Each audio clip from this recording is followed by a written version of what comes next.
The employers, to cut costs, will request them to live in the bin centres rather than somewhere else.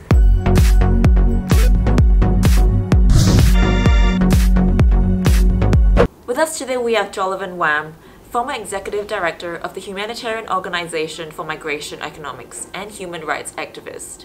So the first question I have for you is, on December 8, 2013, a riot took place at Little India, and mainstream media mentioned that the cause of the riot was not caused by deep-seated unhappiness. So what are your thoughts on that? Well, if you look at the psychology of rioting, you'll find that those who are involved in riots tend to be those who are from marginalized segments of the population. So those who were rioting in Little India were Tamil migrants. And Tamils are one of the most marginalized ethnic groups within South Asia itself, in India and Sri Lanka. And when they're in Singapore, they are marginalized further by the fact that they're migrants and they're low-wage workers doing the kinds of jobs that many Singaporeans don't want to do. And the labour protections that's given to them is also not adequate. So you have a situation where you're talking about a group of people who face one of the deepest levels of exploitation and abuse in this country. So to say that their marginalized status did not play a role in the riots would be incorrect in my view. So while it may not have been the direct cause, I believe it would have been quite an important factor. What are some challenges faced by these workers that are often overlooked? The challenges that they face, well, they're quite a lot, quite significant. If you're talking about construction workers or those working in the cleaning sectors, the marine industries, they pay a huge sum of money to come here. They pay the money to the recruiters in the countries of origin. It could be as high as $7,000, $8,000. The highest we've heard is about 15,000 Sing dollars. And the ones that we've heard paying 15,000 Sing dollars are those who are working as conservancy cleaners in HDB estates. So they pay these huge sums of money to come here to work.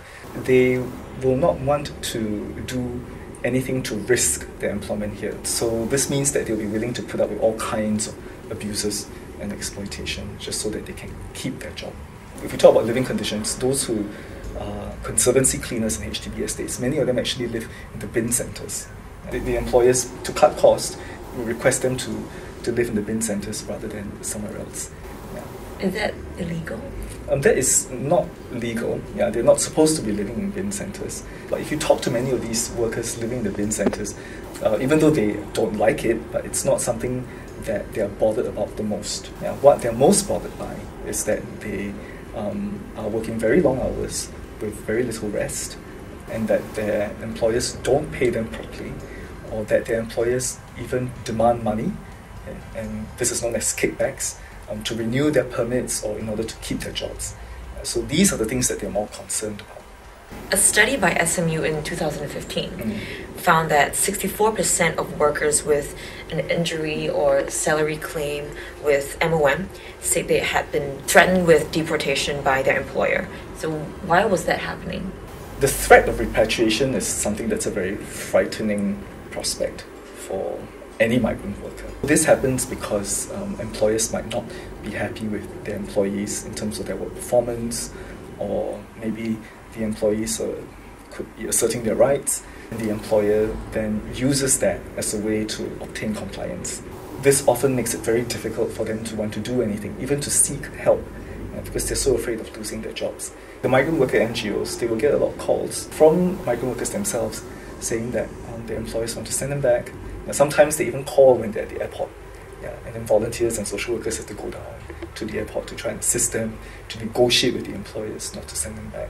But the problem is it's a structural one, because employers have the right to do this. So there's no right for workers to switch employers freely. If they had that right, then it would be easier to provide assistance. But over the years, MOM has liberalized their policy a little bit more.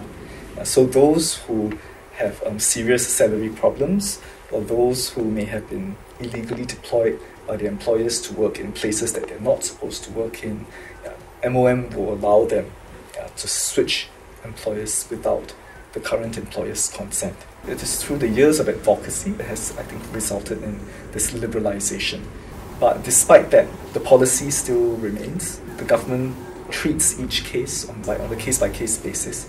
The fact is that it is still not a given right. So many workers are still very uncertain and are still very afraid of filing complaints. Thank you for watching this episode of Little Red Talk. We'll see you next time. Bye!